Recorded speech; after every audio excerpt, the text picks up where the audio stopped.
Good evening, everyone. Thank you for joining us this evening for our post-election analysis. I hope the panelists can find something to talk about.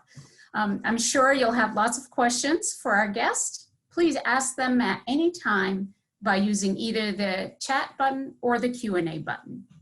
It is now my pleasure to introduce Dartmouth professor Mia Costa from the Government Department. She will moderate tonight's event. Thank you, Professor Costa. Great. Hi. Thanks, Joanne. Hi, everyone. Thanks for joining us today. Like Joanne said, we have a lot to talk about. So really glad everyone could join us. I think one of the benefits of the sort of new virtual world that we live in is that we're able to bring in some wonderful guests that I'm really excited to have here with us. So by way of introductions, just briefly, we have Carlos Algara, who's an assistant professor of political science at the University of Texas, El Paso, Amber Spry, who's an assistant professor at Brandeis University in the Department of Politics and African American Studies, and then Jamil Scott, who's an assistant professor of political science at Georgetown University. So I just want to give each of our panelists a moment, a couple minutes for themselves to talk a little bit about their background and their area of study before we get started. So yeah, I see they're now sort of turning on their cameras, great.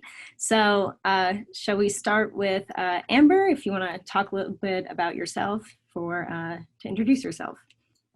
Hi, thanks Mia, and thank you for inviting me to be part of this panel. I'm Amber Spry. I'm a professor of political science at Brandeis, and most of my work deals with the study and measurement of identity. So I think about people's ties to groups and how our inferences about what people want from government changes depending on how we ask individuals to self-identify. Great, thanks. Jamil. Hello, everyone. Again, my name is Jamil Scott, and I'm an assistant professor at Georgetown University. My work delves into how do we think about folks at the intersection of race and gender. I focus on understanding Black women in particular in terms of their political participation, as well as their spectrum of political participation as it extends from how they might engage with others online, all the way to why they might decide to run for office. Awesome. And then Carlos. Hi, thank you. Great to be here. My name is Carlos Agar. I'm an assistant professor at the University of Texas at El Paso. And broadly, my research deals with ideological representation in America and electoral accountability. In the context of current political events, I'm working on a book project looking at how white racial resentment has really turned the dynamics of the Republican Party on its head, and how that sort of influences electoral choice and political participation.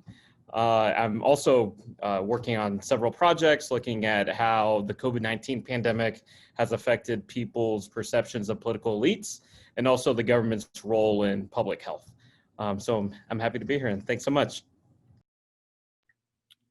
Thanks so much. So as everyone can hear, we have such a broad array of expertise in the room with us tonight. So I think the conversation we're going to have is going to be pretty interesting. Just to jump right in to start us off, I'll start with you, Carlos. If you could just maybe give us like a quick rundown of sort of what were the key moments from Tuesday, what were you looking for on Tuesday, and then what's sort of happening now? Where are we? What are we still waiting on? What are you still looking for? You know, just in case not everyone is compulsively refreshing their electoral map, like maybe we might be. Just give us kind of a quick update of like, what were you looking for? And then what are you looking for now? That's a great question. So I'll just briefly highlight sort of where we're at now, and then, you know, how we sort of got here based on what we were looking for on Tuesday. It appears that Joe Biden is pretty well positioned to declare the winner relatively shortly. And the reason why I say that is, of course, from 2016, Donald Trump really needed to replicate his electoral coalition in the upper Midwest and in the Sun Belt.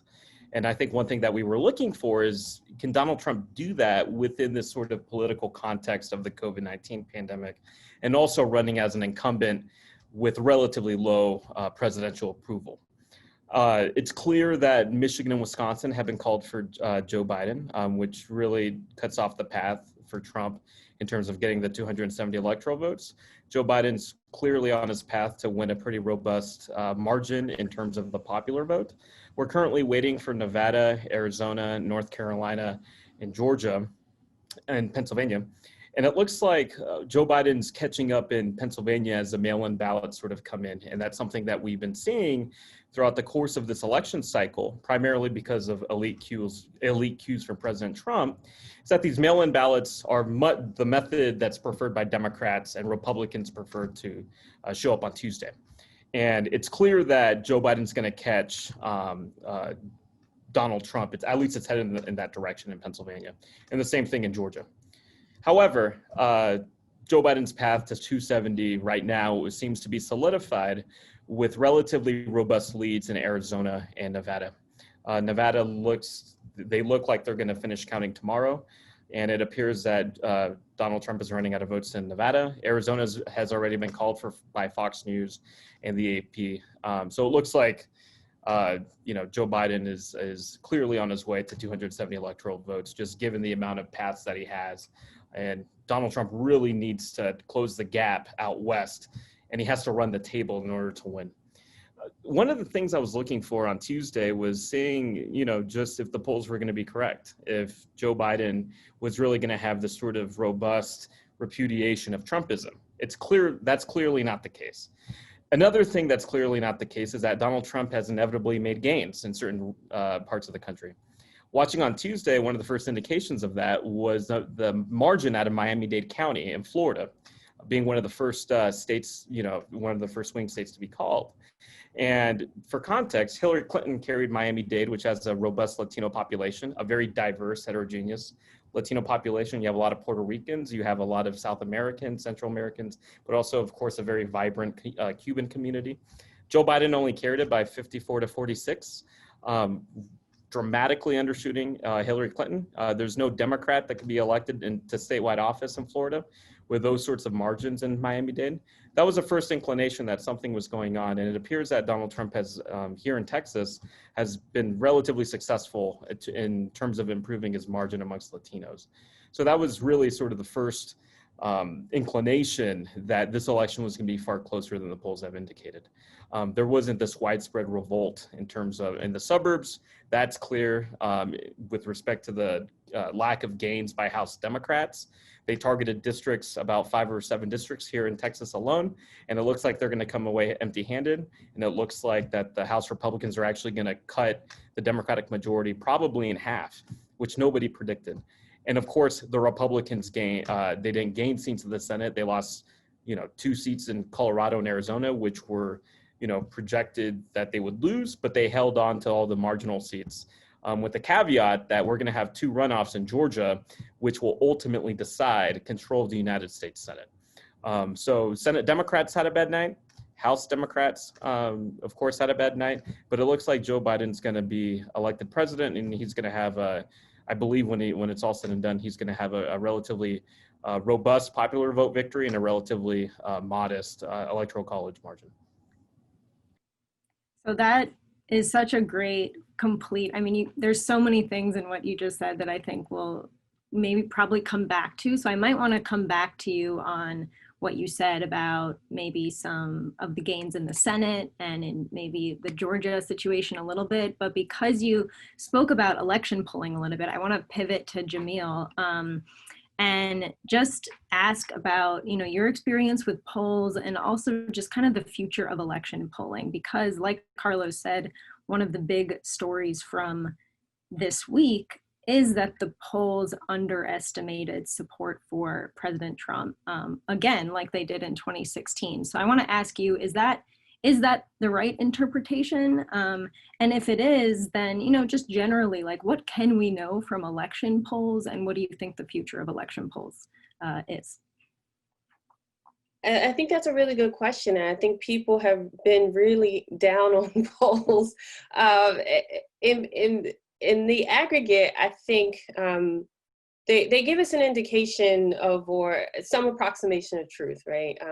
I don't say we're completely done with polls at the moment, but I think there does have to be some communication about how folks are doing their polling, right? Some people have their secret formulas about how they're building their projections.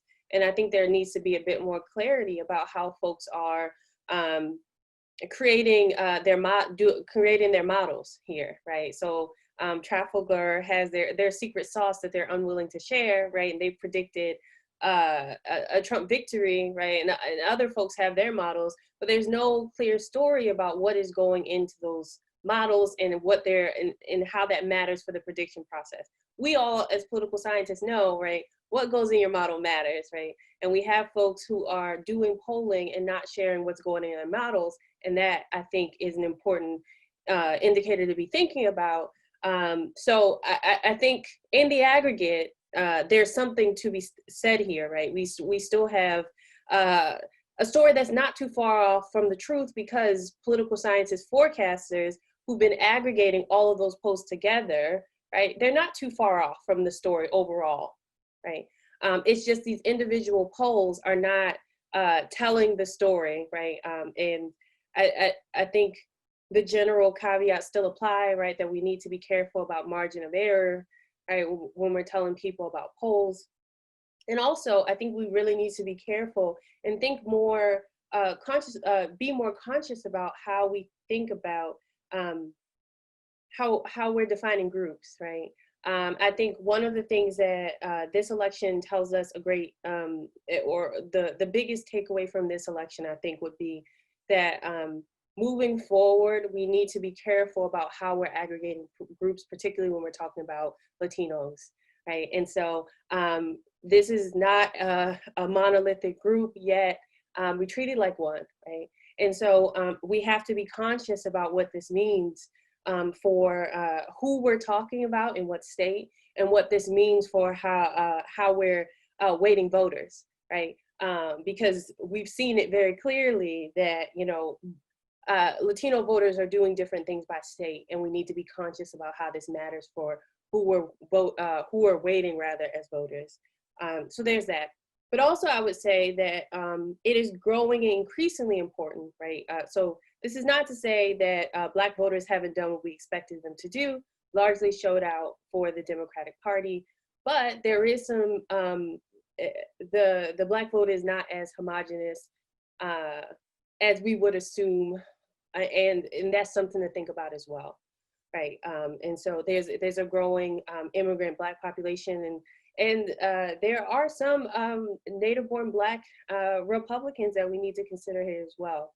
So I think that for a long time, we've thought about groups as being monolithic, and this is a time to start thinking about what we mean by groups, who we're talking about when we're saying that someone is a part of a group, and what that might mean for their voting behavior. I'll let Amber jump in. I was going to come to you next anyway, given your research on identity and group identity and all of these things that Jamil is talking about. So do you want to expand on that at all? Yeah, thank you. And can you hear me better now? Okay. I can hear you fine, yeah.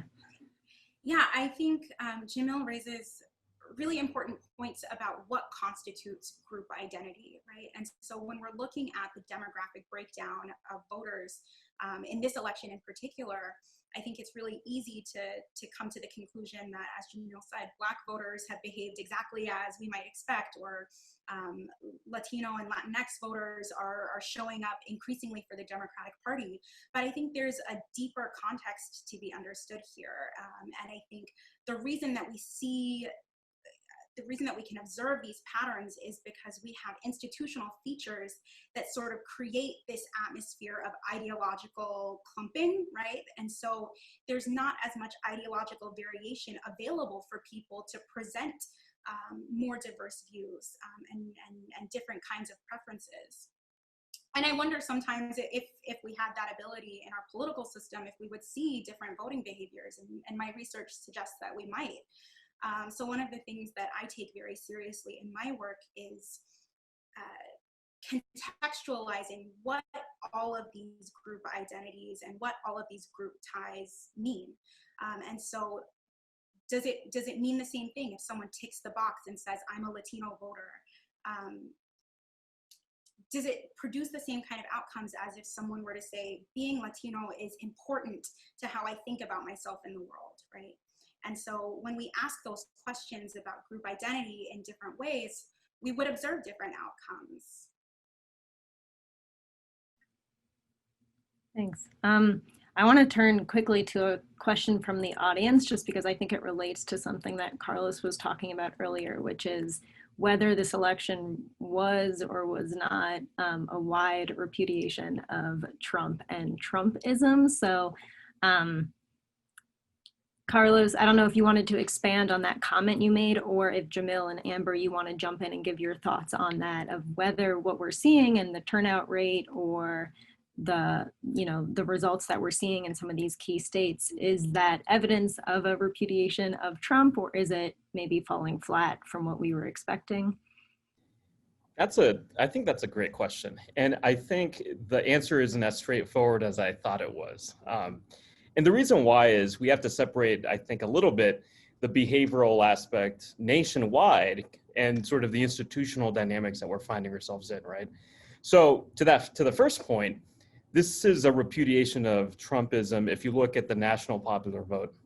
I mean, it's pretty robust. Joe Biden, once they're done counting ballots in California, which takes a long time to count, not only because it's a large state, but because local officials can wait, right, up to, I think it's about a week, past the election day to count these ballots and waiting for the mail service.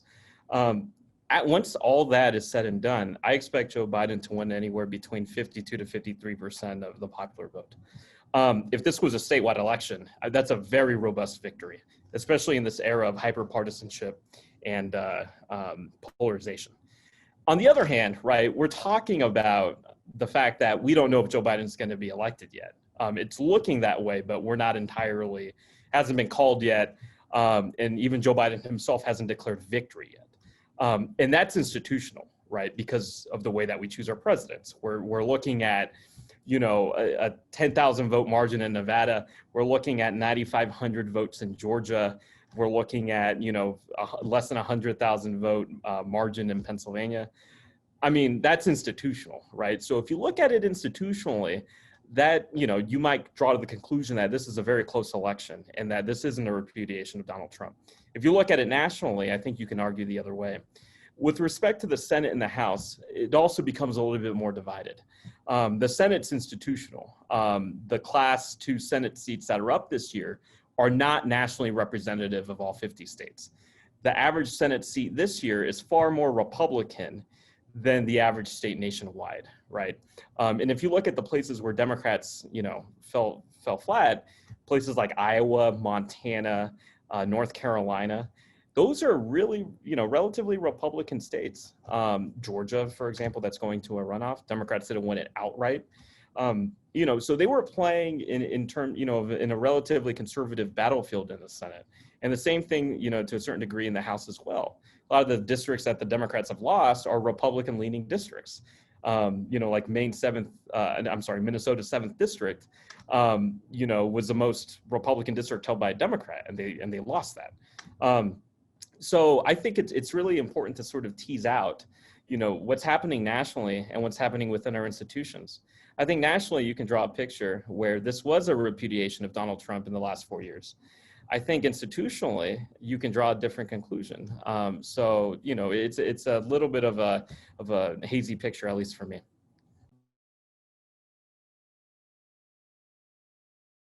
Sorry, forgot to unmute. I want to give a chance to the other panelists if you have any thoughts on that, of like whether this was maybe the repudiation of Trump that some people were expecting, if it kind of meets that bar. And also while considering maybe, what Carlos said about, well, maybe if it was a huge sweep, like we would have had an answer Tuesday night, or at least earlier than what we're going to. So just thoughts on like whether this is typical, to sort of put this in context.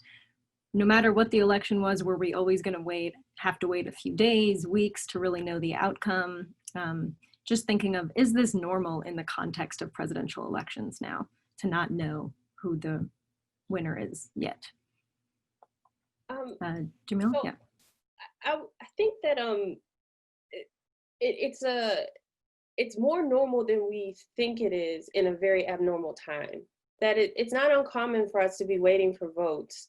I think that it certainly might be the case that media outlets are more careful about announcing things, particularly because we're at a time where we have more mail-in ballots, but we were always going to have mail-in ballots because we have absentee voters. So I think that this is a pretty normal thing in an abnormal time. I think what is abnormal is that we have people questioning the normal process. People are protesting about counting votes and how and when we're going to count votes. But those votes are always going to be counted, and they were always going to be counted later. So I think things look more normal than we think they do. I think the rhetoric around this election is abnormal, and I think the protests that we've seen and more push towards election monitoring is abnormal, right? Because we've always had election monitors, and I think some state secretaries are being even more diligent this year about having a bipartisan election monitoring delegation because they're concerned about the rhetoric around the election results being false. And so that's abnormal. I don't think the process looks very different from what we've seen before. I think the rhetoric around the election, misinformation around the election is the scary part, because we have a normal process going on and people are concerned about whether or not there is something scary or fake happening, right? That election ballots are being taken out of the ditch, I heard someone say. So this is weird, right? The processes are weird. These conversations around the process are weird. So there's that. And I'll also say that, I think that this election is, in terms of aggregate numbers, I think I certainly agree with Carlos here. I think the difference is this election cycle is that the Democrats have, I guess, what we can call a coalition party, right? And as much as this is about getting Trump out of office for some people, it's also about the Democratic Party creating a collective vision about what they want, right? Our presidential candidate was on stage saying, we're not going to do this, right? But we have people in the House working for those things, right? No Green New Deal. He doesn't agree with that. But, folks in the House are working on the Green New Deal. Or, he's basically saying he is the party and this is what the party should be, right? But members of the party who are active in trying to make laws are at a different pace and stage. So moving forward, the Democratic Party has to create a collective vision. And I think that has looked different by state, particularly. I can't, I'm gonna have to take this moment and credit Stacey Abrams and all the work she did on the ground level in Georgia, because it wouldn't be a district up for grab. I mean, not a district, a state up for grabs if it had not been for the on the ground work that folks have been doing. But we don't have a unified message here across this coalition of Democratic voters. And I think moving forward, that's the important piece. Yeah, I think that's a really interesting and kind of spot on way to put some of these questions. One thing I want to pivot to a little bit is what I'm thinking of as kind of two of the defining events or movements, ideas from this year. The first is the pandemic, and the second is the most recent wave of protests after the killing of George Floyd and the Black Lives Matter movement. So I'm just wondering, maybe we can start with the pandemic and the coronavirus. So I'm just wondering, like, in both senses, in what ways have those things sort of affected maybe the election and even just American politics in general? I don't know, maybe I'll start with Amber, you can really take either of those, but I would say maybe we can start talking about the pandemic and the coronavirus and sort of what has that changed this year in terms of the election based on kind of these things, some of these things that Jamil is talking about with like voting by mail, et cetera. Absolutely. I mean, I think we have to understand this in the context of both of these events happening simultaneously, right? And I think the fact that a pandemic created a situation where people were sort of forced to be insular, forced to be on their phones if they want to get information, forced to sort of interact with one another socially through new media like Twitter and Instagram and Facebook. I think both of those things working together created this set of conditions where people were interacting with politics in a way that I think is unique to this time, right? So the challenges that we face right now, I would argue are not unique. I would argue that it is not surprising to me to see widespread, substantial support for Donald Trump. I think historically we can expect that periods of substantial progressive gain are usually followed by immediate and strong conservative backlash. But what's unique right now is that even while people were facing these pandemic conditions, and the pandemic itself caused people to think about their relationship to government, right? Their access to healthcare, their access to resources, their access to information, even truthful information about what's going on, right? The government is impacting our lives in a day-to-day basis because of this pandemic, because our ability to even do everyday tasks was limited by what the government, what state and local and federal government were saying about, what's the scope of activity that's permissible right now. But even apart from that, I think the pandemic and our over-reliance because of the pandemic on new media as a source of information and as a source of interacting caused people to develop this new vocabulary. Some people, not all people, but caused some people to develop a new vocabulary for talking about social issues, for talking about justice, for talking about claims to the American creed and claims to what is American, right? And so in a way, I think this was helpful and useful because it did help people familiarize themselves with a new way of getting information in the lead up to this important election. At the same time, I think this unique set of two huge events happening at the same time created sort of these fissures in our national dialogue, right? And so there are very different opinions about what constitutes being American and protecting America and laying claim to these values of freedom and equality, right? And so on one camp, you have people who are advocating for Black Lives Matter and the movement for Black lives, saying that, racism is a pandemic happening at the same time as coronavirus, right? Saying we need the government to intervene and protect our freedom. We need the government to intervene and protect Black lives, right? On the other hand, and at the very same time, we have a separate group of people making very different claims about what it is to be American and what it is to be protected by the values of the Constitution, right? I don't want to be told to wear a mask. That's a violation of my liberty. I don't want to be told that I have to be home by a certain hour or not gather in groups or not congregate with my church, right?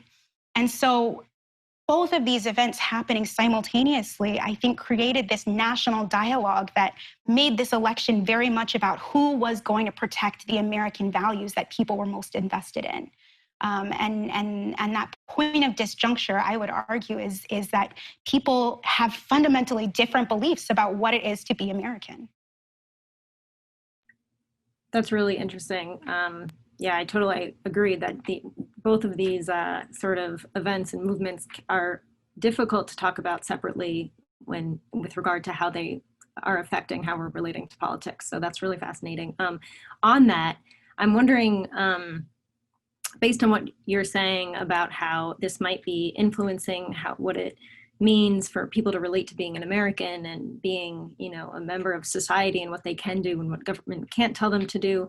I'm wondering, Jamil, given your work with polls, and maybe it's too hard to say right now, but are you finding evidence that there were maybe differences in turnout based on how people were maybe mobilized or demobilized by these issues that are kind of unique to 2020, like the pandemic, or like the sort of new or renewed national conversation around race and racism?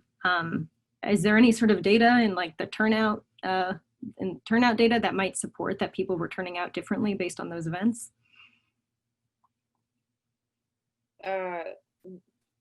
The turnout numbers don't look very different than we would think from any other election.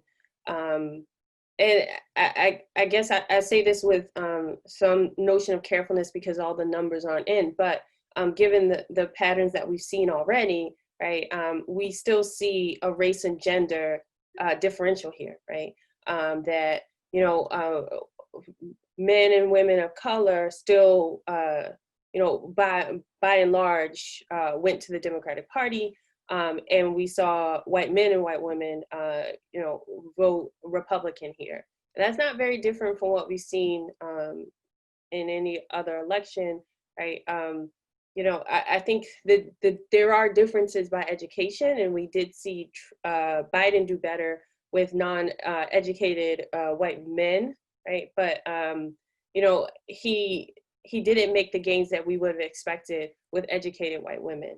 And so regardless, right, the patterns still remain, the ways that we've seen that, you know, for a while, it's been the case that white women have largely voted for the Republican Party, and that doesn't look different this election cycle. I think there was some thought that with, you know, the social movements that have happened with this increase and push towards women being elected to office in 2018, that we would see some different pattern, and we don't here, right? And so what is that, right?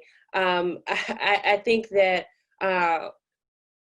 one of the things that we can think about here is, right, that the ways in which we think about race in the United States, particularly amongst millennials and younger generations, is vastly, I would say, it's interesting, right? Because millennials and under our generation, where many of them have been told, right, racism, i.e. what we saw in the civil rights movement, is gone, right? And what we have is you know, everyone is treated equally. We don't see difference. We don't see race. So that is this colorblind idea about how things work, is how many people have grown up, right? And so I think it makes it difficult for them to see race issues and racism until it's blatantly thrown in their face. And so we have this moment where you can't deny what happened to George Floyd. It happened on camera. It was viral, you know, and as much as, you know, folks are divided about whether or not we should be showing Black pain visually everywhere, right? You know, I think that you cannot deny something when you see it. And so I think that in this moment, that was important. Does that radically change how people think about the outlook of this country and how they're being treated? No, right? I think, you know, Candace Watt-Smith and Chris DeSanti have a really great book about millennials, and I think it gives white millennials in particular, and it gives a really interesting perspective that their attitudes are different, right? And if we're thinking that racism looks like, you know, whether or not you want to see interracial marriage or whether or not you want to see busing, that's not what we're talking about here. We're talking about something different. And much of it involves the question of empathy, right? Do you see what's happening to other people, and do you think it relates to your own plight?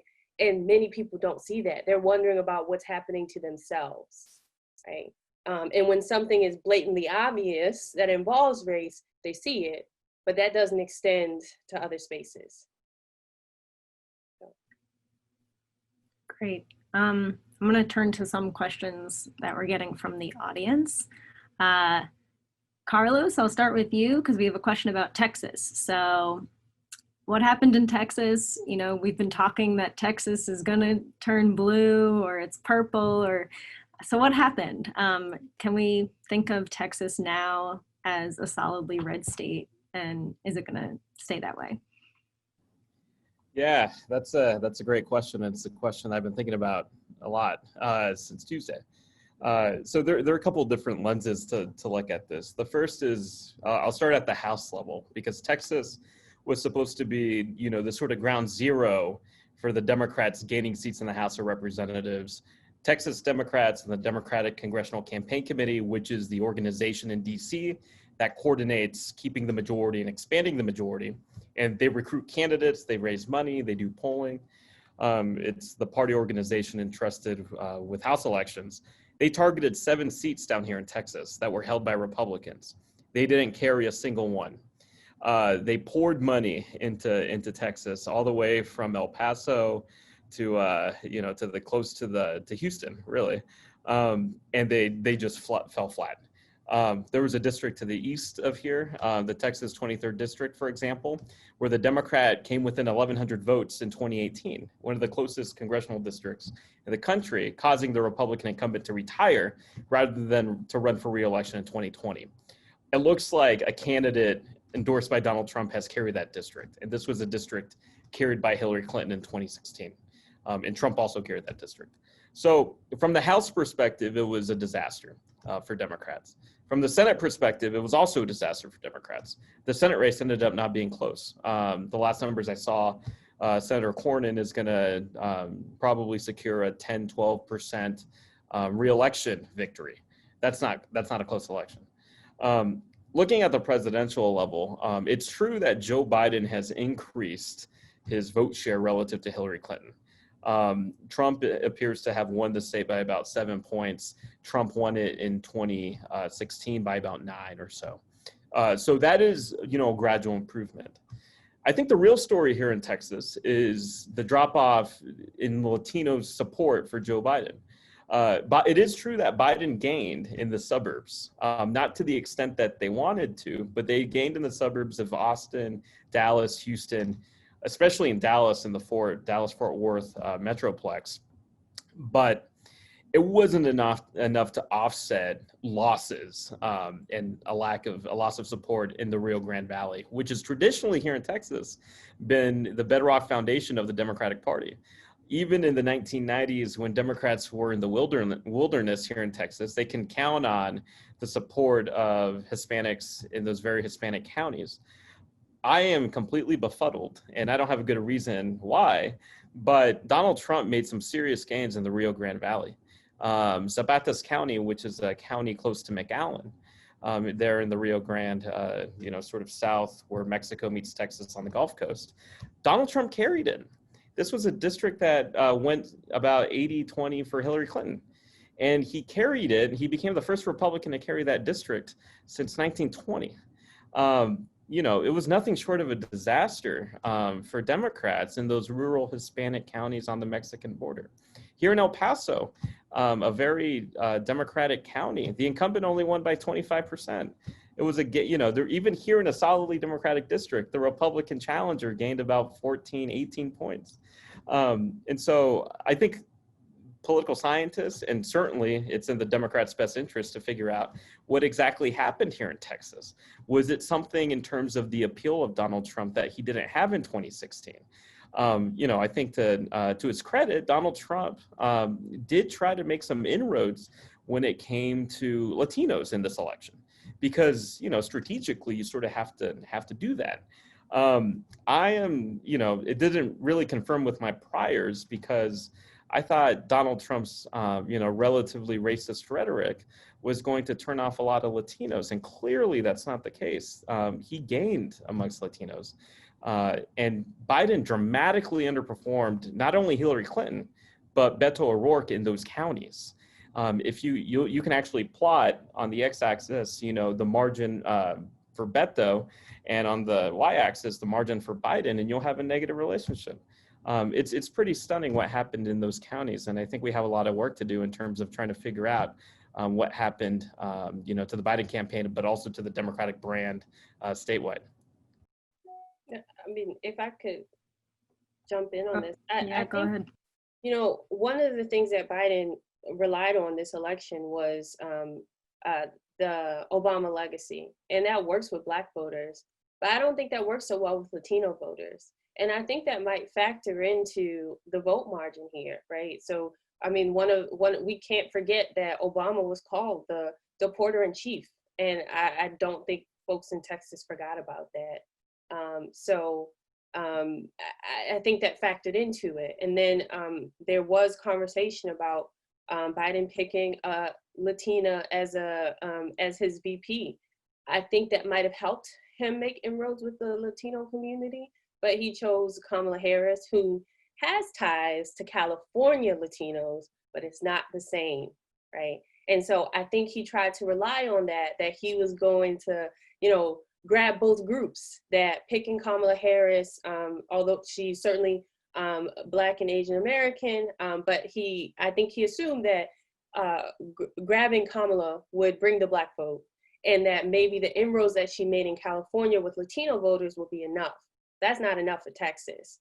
And so I think moving forward, the Democratic Party really has to think about how it's speaking to Latino voters across spaces, because it's not a monolithic group. And so I think, again, the message is the ground game has to be a lot better. We have a follow-up on that also from the audience, which is, and you know, speaking of the Latinx community not being a monolith, is do we know whether Trump's hardline immigration stance matters to the Latino community? And so again, this might be a difficult question, but I'll ask, you know, Jamil or Amber, given, you know, your sort of work on identity, do we know whether the Latinx community feels a certain way about Trump's immigration policies, and maybe how that may have affected their vote choice, either as a monolith or not, as we're coming to understand? So I think there's a few things at play here. And I think, you know, this example of Texas really does underscore that we need to be specific about which group members we're talking about when we're referring to groups in politics, right? So I think it's absolutely the case that Latinx voters in Texas are maybe not the same as Latinx voters in Florida, as Latinx voters in California, right? And I think the data shows us that. Whether or not Trump's immigration stance matters to Latinos broadly, you know, I think if we're looking in the aggregate, right, at the very, very big picture, I think we do see that that this racist and xenophobic rhetoric is influencing people's evaluations of Donald Trump, especially people who identify as Hispanic and Latino. In my work, one of the things I do is ask people, you know, what are the boxes that you tick, right? So people who tick the box and say, you know, I fall into this Hispanic or Latino category.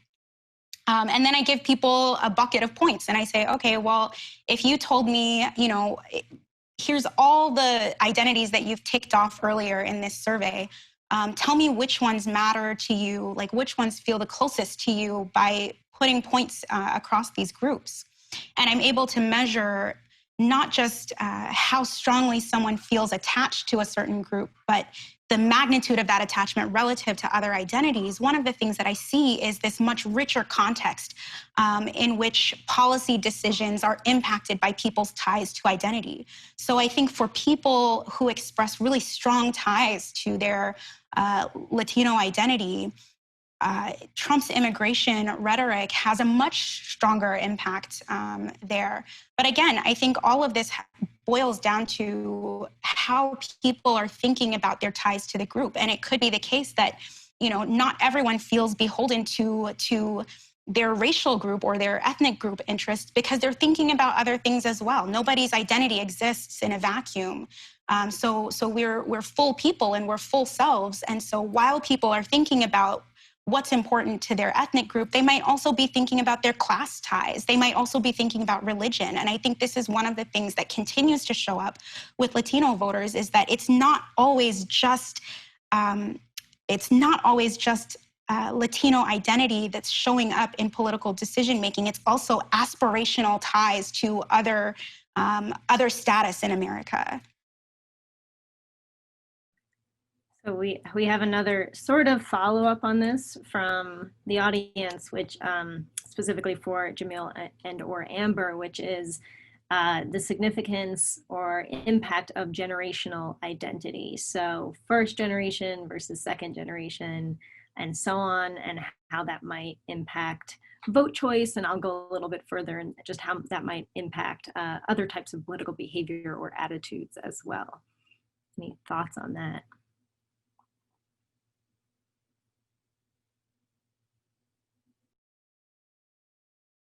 Interesting question, and it gets complicated because as we talk about different groups, there's a socialization question that has to be contended with, right? So I think as it pertains to Black voters, right? You know, generationally, they're not straying away from the Democratic Party. That isn't changing very much. Did we see amongst millennials, right? Millennials of color and younger generations, they're sticking to the Democratic Party for the most part, right? I think there are there's certainly white millennials and younger who are attaching themselves to the Democratic Party, but I think that the clear break that people thought they would see, that young people will be liberal, that's not there. And I think that it's important to think about that, right? Also, you know, when we're talking about young people, I'm a millennial, and I'm not saying that I'm old, but I'm saying that, like, we're not 18. So, you know, so what I'm trying to say is that, you know, millennials, right, have to make decisions about, you know, they're making monetary decisions, they're making class-based decisions as well. And the break that people thought that there would be this generation of young white liberals who would save the day, we're not seeing that. And that's not to say that there aren't folks who, white millennials who are liberal or attaching themselves to the Democratic Party, but it's not the clear break that people thought it would be. So there's that. Are we seeing, you know, millennials of color pushing back on the Democratic Party in terms of how they identify? Yes, but I think that's more so pushing them out of politics and not necessarily pushing them to the Republican Party. So what that means is they'd rather not engage rather than go to the Republican Party, right? Or they want to see some third party option, right? So that's not to say that I thought that Kanye was going to do extremely well, right? But people do like the idea of having a third party option. So these conversations about ranked choice voting or having a third party option are ones that young people are considering and they do want to see. Now, no comment on how this works at a national level or how do we make this work beyond states, but folks are interested, young people are interested in other options. If it's okay for me to jump in here, I think this point about political socialization is a really important one. And I think this expectation that younger generations are necessarily more progressive or more liberal is an expectation that we maybe shouldn't have based on what we know from the literature, which is that families and communities have a tremendous impact on people's political attitudes. And so if we look at the families that people grow up in, if we look at the communities where they're most engaged, I think that tells us more about the potential political leaning of a person than some of these other factors that we might consider. And so, you know, I think, you know, whether we should expect to see changes over generations, I think maybe, right? Change is slow and change is iterative. But I also think that my sense from looking at public opinion data is that people are maybe less beholden to the two major parties in the US and expressing more dissatisfaction with the system as a whole. So I think rather than seeing people sort of flip-flop in their partisan identities, what might be happening is that people are just becoming disinterested altogether, disengaged altogether, and maybe looking for different alternatives and actively seeking those things out, right? Massachusetts had a ballot initiative this year for ranked choice voting. I think that's, it maybe wasn't as successful as people would have liked to see, but I think it is indicative of the fact that people are seeking alternatives, and we're starting to be more expansive in our imagination of what government can look like. So that's a great segue to another question that was asked. Your mention of ranked choice voting has me thinking about it, which someone asked, and I think they asked this when Carlos, I'll go to you, when you were talking about this is how, kind of the electoral system works with the electoral college and vote counting and the districts and the distribution of votes, et cetera. This person asked, what kind of institutional repair, if any, do you see as most critical now? So any sort of institutional features, I mean, Amber mentioned ranked choice voting, you were talking about the electoral college. Are there any sort of institutional changes that you see as necessary at this point in time? Yeah, that's a great question. I'll sort of preface this by saying, if you are a Democratic partisan and you witness the results on Tuesday, and as the picture becomes more clear, there are some huge warning signs for Democrats. And the reason is this: we're fretting over an institutional election, right? As I mentioned earlier, we're fretting over, very close margins in a handful of states. Nationally, this isn't a close election. Joe Biden's going to have a pretty robust. So the institutional outcomes are becoming a lot more disconnected from the preferences of national voters as a country. So that's very concerning.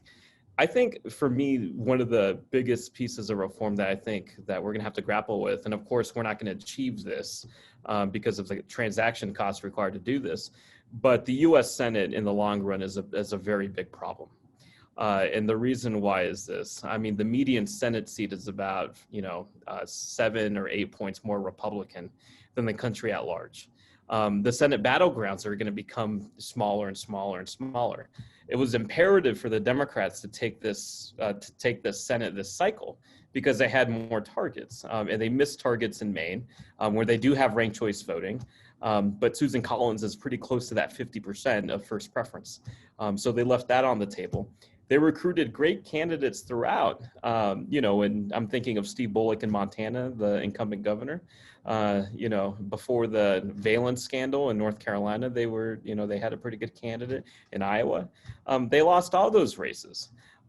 So the Senate is incredibly, bleak for Democrats. And if you're looking towards 2022, a midterm that will be the Joe Biden administration most likely, there are not a lot of targets. And now we're really getting into a scenario where the number of split delegations, where one state elects a Democratic senator and elects a Republican senator, right? So you got a split delegation. We only have 6. And that's unheard of in the entire direct election era. So the Senate, in the long term, if Democrats continue to win these national elections, is a huge problem, because essentially what you're doing is you're giving the minority a veto point. So if Democrats lose those 2 Senate seats in the runoff in Georgia, you're going to run into a dynamic where Joe Biden's hands are completely tied. And if there's any, he's not going to be able to fill the judiciary, in the off chance there's a Supreme Court vacancy in the next, 2 years. Most likely McConnell will not consider that. That's been a norm that's been broken. So institutionally, the minority has a veto point. And even though the Democrats are, they're going to have the majority in the House this next Congress, the average House seat is about 2 or 3 points more Republican than the country at large. So we are facing a Democratic crisis, independent of who wins the presidential election, in terms of representation and how votes are, translated into seats. And, this has dramatic implications for, gun control, which is supported by 80% of Americans. It has dramatic implications for Medicare for all, which, polls relatively well, and for combating climate change. So I think that's a long-term institutional problem that, unfortunately requires a lot of transaction costs to change. Because as long as you have a US Senate, and as long as you have an electoral college and a House of Representatives, the method of voting can only take you so far, and I truly think that's going to be a long-term problem for the country.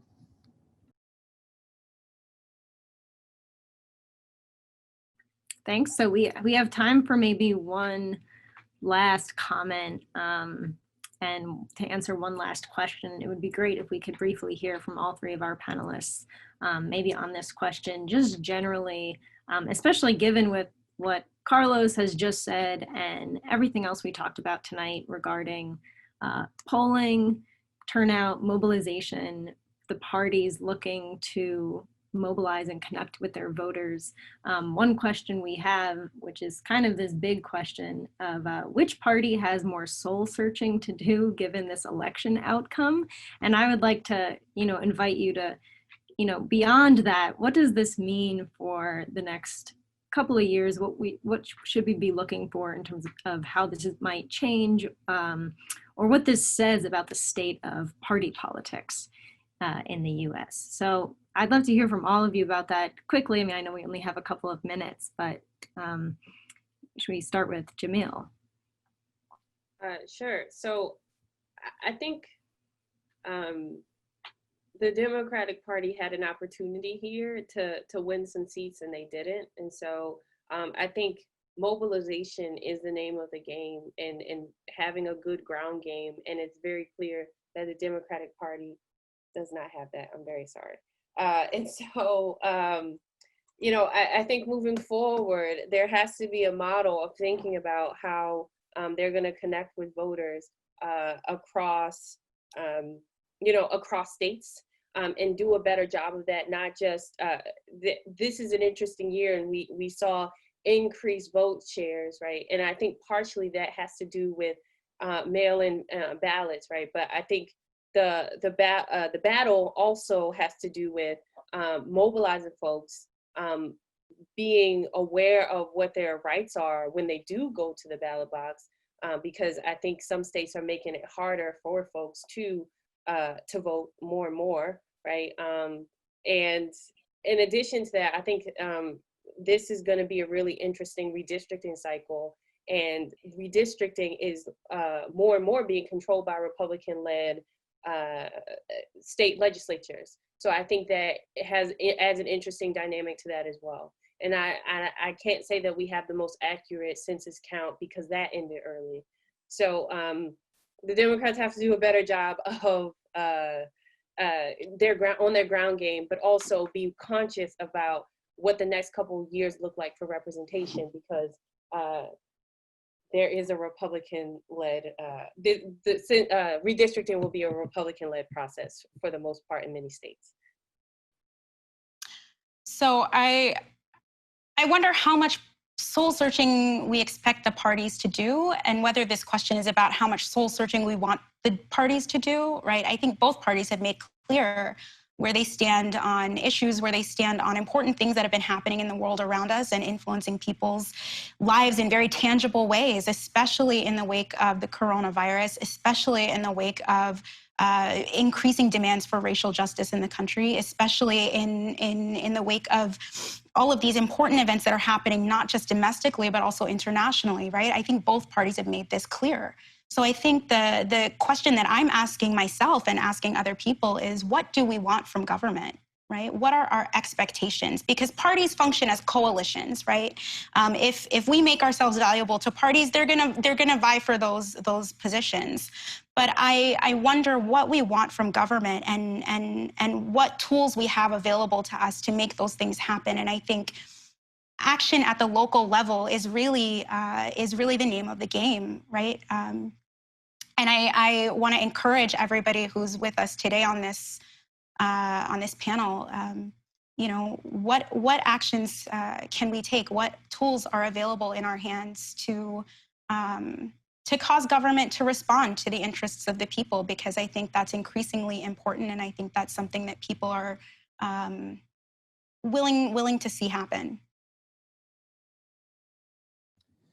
Yeah, I think this is a great question. And I think it sort of touches on a previous question about, this repudiation of Trumpism.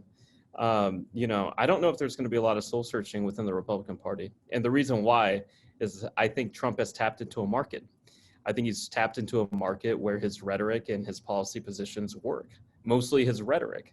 There's been great work. It's been very exciting to read, the work in race and ethnic politics, looking at, this white identity and how Trump is able to tap into that. Prior to Tuesday, I thought there was going to be this massive repudiation of Trumpism where, the party would have to force itself, to have some sort of, introspection. It's clear that Trump is going to, if he does lose, it's going to suffer a very narrow loss. The Republicans could say to themselves, well, maybe if we only had, a different response to the COVID pandemic, or maybe if we didn't have a COVID pandemic at all, or if we just had that stimulus, in September prior to the election, because it's very, very close institutionally with the Electoral College. So I don't think we're going to see that sort of introspection. And I find that, a little bit troubling as a political scientist, because a lot of what Donald Trump's rhetoric, really attack at the democratic norms. And we saw that on Tuesday, declaring victory before all the votes are counted, trying to stop votes that were legally cast. So that's troubling, but I don't really see that, the Democratic Party, because they just won a national election for the presidency, are going to have some sort of introspection. And I really don't see that the Republicans, if they, in the strong likelihood that they do lose this election, are going to do any sort of soul searching or change, from that sort of Trumpism that we've been seeing over the course of the last 4 years. Great. So that's all the time I think we have, but thank you everyone for being here, to our panelists, and also to everyone that asked questions. Sorry we couldn't get to every question tonight, but that just goes to show there's so much to talk about. So I'm sure we could have filled many hours with Q&A today, but it was great to talk to all of you. I want to thank you, Professor Costa. You did a wonderful job moderating the panel, and I agree there were a lot of great questions that came through that we didn't have time for. I think you all should come back every night for the next few nights to walk us through all these questions that we didn't get to. I want to thank everybody who spent time with us tonight, and I want to mention that next week is our last week for programming. On Wednesday, November 11th at 5:15 p.m., the Dickey Center and the Rockefeller Center will host Diversity and Inclusion in the Military as part of Dartmouth's Veterans Day celebration. Professor Jay Lyle will be joined by 2 members of the class of 2020 who also served in the military. And because we do know we need some more election analysis on Thursday, November 12th at 7 p.m. CNN's Jake Tapper will be joining us. Charlie Whelan will moderate that conversation. I hope to see you all there. Thanks for spending time with us tonight.